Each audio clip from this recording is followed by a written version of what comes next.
नमस्कार साथियों, मैं आपका दोस्त अशफाक अहमद और आप देख रहे हैं देशभक्त चैनल। ये जो इलेक्टोरल बॉन्ड का इतना हल्ला गुल्ला हुआ है, तो पहले तो आपको मैं समझाता हूँ ये है क्या और इसका जो हल्ला गुल्ला क्यों हो रहा है। तो जितने भी जो चुनाव होते हैं तो पार्टियों को बहुत पैसे खर्च करने पड़ते हैं, क्योंकि प्रचार करना, उसके बाद में लोगों का बंदोबस्ती करना, एडवर्टाइजमेंट करना, कैंपेनिंग करना, जो रैलियां निकलती हैं, तो बहुत पैसे खर्च होते हैं। तो पहले क्या था कि हर पार्टी का एक बैंक अकाउंट होता था, तो जो जनता थी तो वो कैश में या फिर चेक में, पहले तो चेक ही हुआ करता था, तो पैसा जमा करती थी और वो पैसे का फिर उपयोग पार्टी करती थी ये चुनाव के लिए।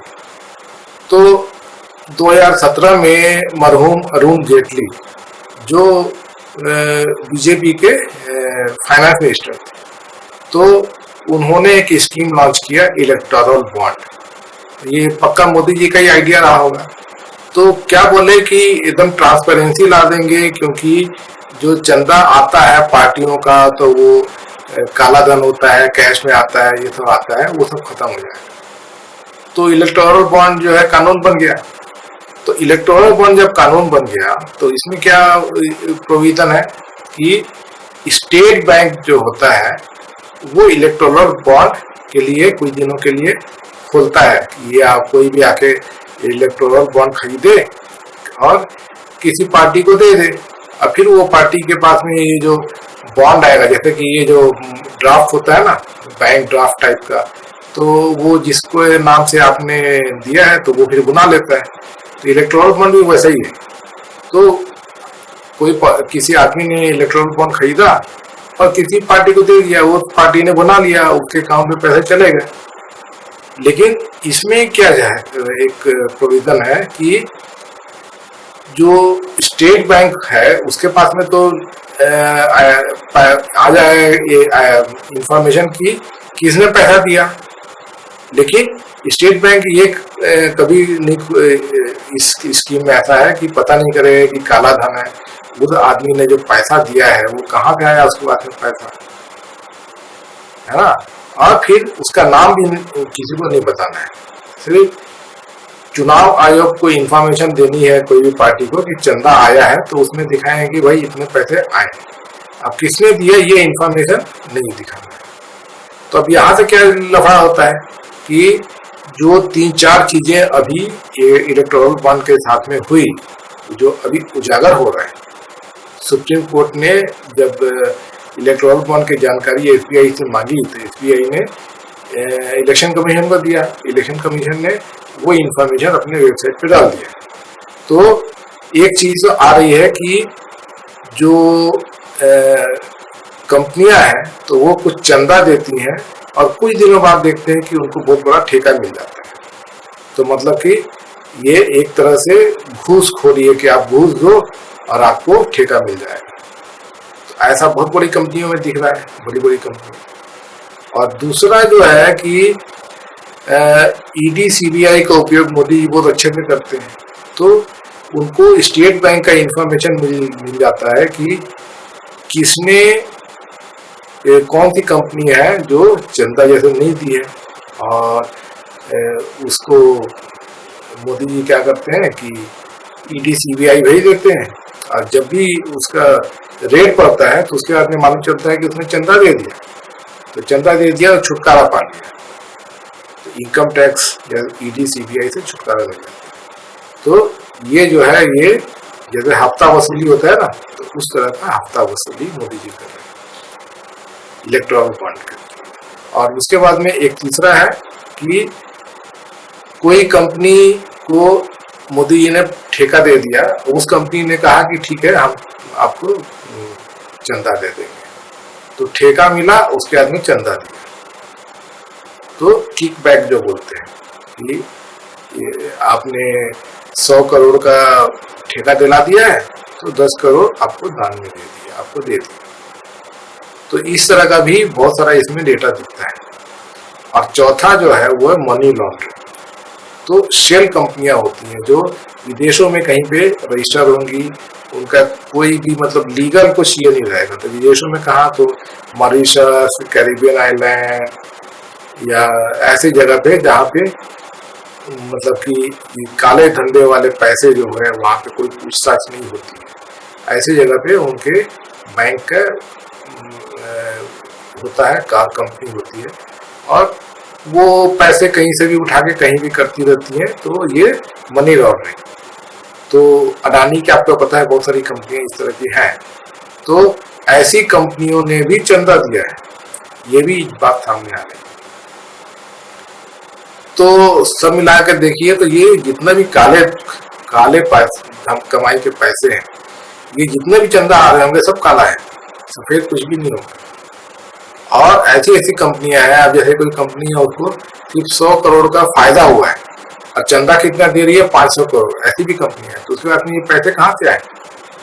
ये वो फायदे में भी नहीं है और उससे ज्यादा चंदा दे रही है। कई कंपनियां तो ऐसी हैं कि वो फायदे में ही नहीं है, एकदम वो उधारी पे ही जी रहे हैं और वो भी चंदा दे रहे हैं, ऐसे भी कंपनी है। तो सवाल यहाँ से उठना चालू होता है कि चंदा या तो लेके आपने फायदा पहुंचाया और या तो आपने डरा धमका के चंदा वसूल कर लिया, और या नहीं तो ये जो इलीगल पैसा है वो शेल कंपनियों का, तो वो मनी लॉन्ड्रिंग करवाया गया। तो इससे क्या पता चलता है कि ये जो स्कीम है इलेक्टोरल बॉन्ड, तो ये तो मतलब धांधली करने के लिए थी। पहले जो पैसा आता था कि कोई भी जो पार्टियां हैं तो उसमें कौन पैसा दिया उसका नाम भी होता था, और अब तो उसका नाम ही नहीं रहता है। तो यही लफड़ा था। तो सुप्रीम कोर्ट में जब सुनवाई हुई तो मोदी सरकार ने कहा था कि जनता को जानने का हक नहीं है कि ये पैसा किसने दिया। तो सुप्रीम कोर्ट ने कहा कि नहीं, बिल्कुल ऐसा नहीं है। जनता को जानने का हक है कि जो पैसा आता है कोई भी पार्टी में, तो वो किसका पैसा है, किस लिए दिया है, और कहीं इस पैसे के एवज में उसको कोई फायदा तो नहीं पहुंचाया जा रहा है, अनड्यू फायदा, और वो दिख रहा है। तो वो सुप्रीम कोर्ट ने इसको इलीगल करार दे दिया इलेक्टोरल बॉन्ड को। तो अब ये इलेक्टोरल बॉन्ड चलेगा नहीं, और पुराना जितना भी डेटा है तो वो सब दिखाना पड़ेगा। तो इसमें मोदी जी फंस गए। अब इसमें अडानी अंबानी का नाम नहीं आता दिखता है, लेकिन अडानी अंबानी की कंपनियां वो दिखती हैं। अब जैसे कि एक कंपनी है इंफ्रास्ट्रक्चर वाली, वो अडानी की कंपनी है, उसने चंदा दिया हुआ है करीब 30 करोड़ रुपए, और उस कंपनी को भी ठेका मिला है 1400 करोड़। और कुछ ऐसी भी कंपनियां हैं जैसे कि वो लॉटरी वाली कंपनी है, वो तो 1400 करोड़ रुपए पैसा दिए। किस लिए दिए? मोदी जी लॉटरी खिलाएंगे। उसके बाद में कोई हेल्थ कंपनी है, कोई हॉस्पिटल वाली कंपनी है, यशोदा सुपर हॉस्पिटल्स, क्या नाम है, स्पेशलिटी हॉस्पिटल्स, वो चंदा क्यों दे रही है? तो अभी आप समझ सकते हैं कि क्यों चंदा दी होगी। तो ये पूरा खेल है। और एक चीज और है कि जो विपक्ष को पैसा एकदम नगण्य गया है, इलेक्टोरल बॉन्ड का पूरा पैसा मोदी जी और भाजपा का गया है। और क्यों गया है तो उसका वजह आप सामने देख रहे हैं, फायदा मिलना ही मिलेगा। अब जो विपक्ष में है वो उनके पास में तो कोई हाथ में पावर नहीं होता है कि उनको प्रोजेक्ट दिला दें, ठेका दिला दें, तो इसलिए उनको पैसे नहीं गए। तो ये पूरा खेल समझ में आ रहा है और इसी पर बवाल है, और सुप्रीम कोर्ट ने मोदी जी को धर लिया है। और अभी एक चीज और इंफॉर्मेशन बची हुई थी कि जो स्टेट बैंक है, तो स्टेट बैंक ने जो डेटा दिया है तो उसमें इलेक्टोरल बॉन्ड का नंबर नहीं दिया है। तो अभी जो पैसा जो दिख रहा है तो लोग एक गेस करके ये निकाल दे रहे हैं कि भाई ये जो इलेक्टोरल बॉन्ड था ये इसने खरीदा और उसके वजह में ये मिला है। एकदम डायरेक्ट नहीं है। अभी जैसे क्या है, इलेक्टोरल बॉन्ड नंबर आ जाएगा तो फिर किसने जो इलेक्टोरल बॉन्ड खरीदा है, कब खरीदा है, और ये किसको भाजपा को कब पैसा दिया है, तो एकदम क्लियर हो जाएगा। तो ये क्लियर हो जाएगा तो उसके बाद में फिर मोदी जी ऐसे भी बहुत बुरी तरह फंस चुके हैं और वो एकदम क्लियर हो जाएगा। उसके बाद में सुप्रीम कोर्ट कुछ एक्शन लेगा। तो अभी जो भाजपा के पास में जितने भी पैसा है उनके बैंक अकाउंट में, वो सब जो है ऐसी घोटाले वाला पैसा है। तो अब डिमांड कर रहे हैं, जैसे मल्लिकार्जुन खड़गे ने कहा है कि जो भाजपा का बैंक अकाउंट है उसको सीज कर दो जब तक जांच पूरी नहीं हो जाए, और उसके बाद में जांच पूरी हो जाएगी, मालूम चलेगा जितने पैसे घोटाले वाले हैं वो पैसे जनता को वापस किए जाए।